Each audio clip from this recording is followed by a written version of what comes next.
Good morning, students. Today we are going to revise chapter 1, that is matter and its composition, in which we are going to see that how we can distinguish between solid, liquid and gases. So in the first point, as you can see, that it is talking about shape and volume, that how solid, liquid and gases has a has definite shape or volume. So we were going to discuss in the first point on the basis of shape and volume. As you can see that solid has a definite shape and a definite volume. See, every time take example of water. Water exists in all the three forms: solid as ice, liquid as water, and gases as water vapor. So, ice, if you take some few ice in the glass, you can see that it contains a definite shape. So, solid has a definite shape and a definite volume. The liquid, it has a definite volume but not a definite shape. As you can see that if you take some liquids in glass, you can see that a liquid contain a definite volume, but it has no definite shape, because if you're taking liquid in glass and then you pour it in the dish, it will again take the volume of dish. So like that, it has a definite volume but not a definite shape. Then what about gases? Gas has neither a definite volume nor a definite shape, right? Because it takes, if you take gas in a definite container, in a particular container, then it will fill in all the container. Means a gas, it has neither a definite volume nor a definite shape. It can just take all the space of the container. Then in the second point, we are going to discuss on the basis of rigidity. First of all, just understand this term rigidity. Rigidity means what? It is the property, basically it is the property of solids to maintain shape against external force. So you can see that molecules in a solid are rigid, in liquid non-rigid, and in gases they're also non-rigid. So rigidity, it is the property of the solids to maintain shape against external force. Now in the third point, as you can see that the molecules in a solid can only vibrate to and fro about their mean position. Why? Because it has a definite shape. The molecules are not free to move here and there. So that is why it can only vibrate. Then molecules in a liquid can move within the boundary of the vessel. As you can see that if you compare solid and liquid, solid has a definite shape, but liquid has a definite volume. It has certain space within the molecules that it can move within the boundary of the vessel.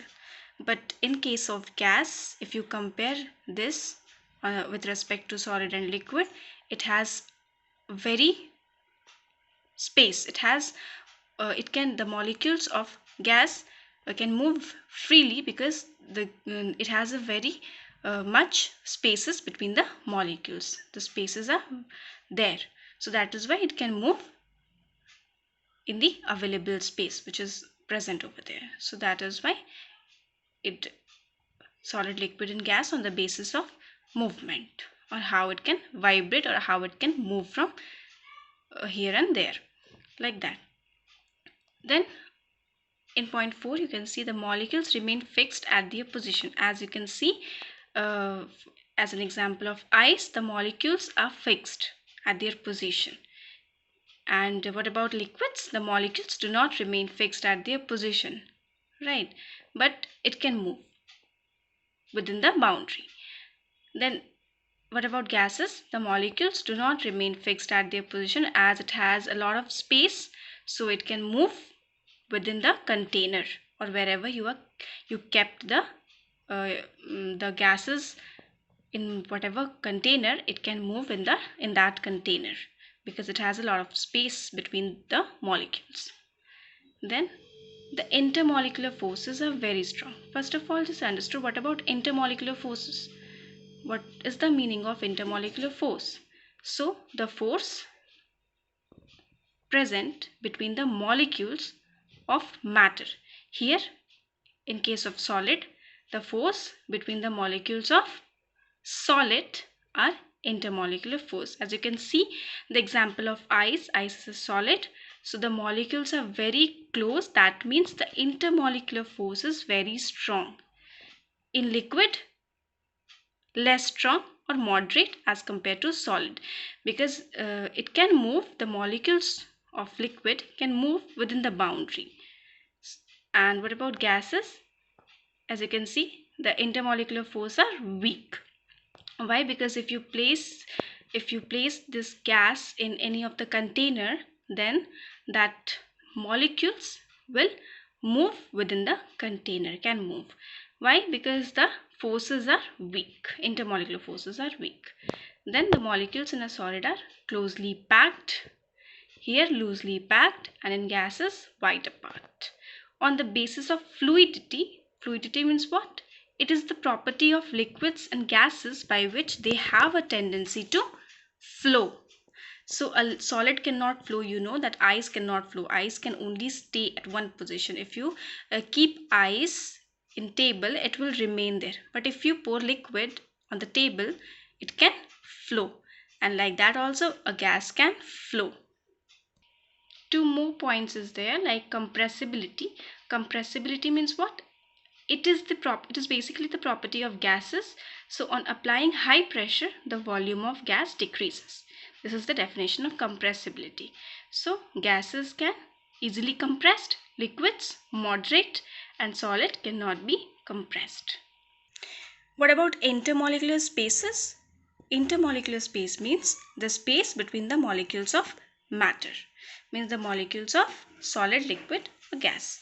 So tell me which has more intermolecular space? Means the space between molecules is high in which case? So you can see that gas has high intermolecular space than liquid, then solid. Now as you can see here, the melting and boiling point. So melting point is what? The temperature at which a solid melts to form liquid. That is melting point. And what about boiling point? Boiling point is the change of state from liquid to gas is called vaporization, and the temperature at which a liquid boils is called its boiling point. Right, so on which factor it depends? So it depends on the nature of the substance. As you can see that if we're talking about solid, it has high melting point because the intermolecular force is very strong. In case of liquid, liquid cannot melt. No, liquid can only boil, because melting means what? Solid melts to form liquid.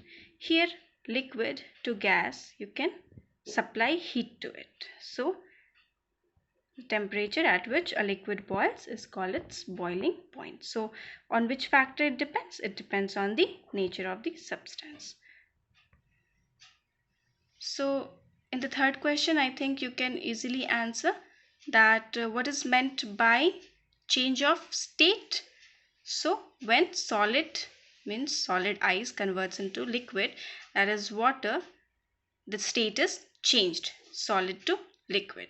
And when you supply heat, liquid converts into gaseous. So here the change of state occurs. So this is all about for today. Study well. Thank you.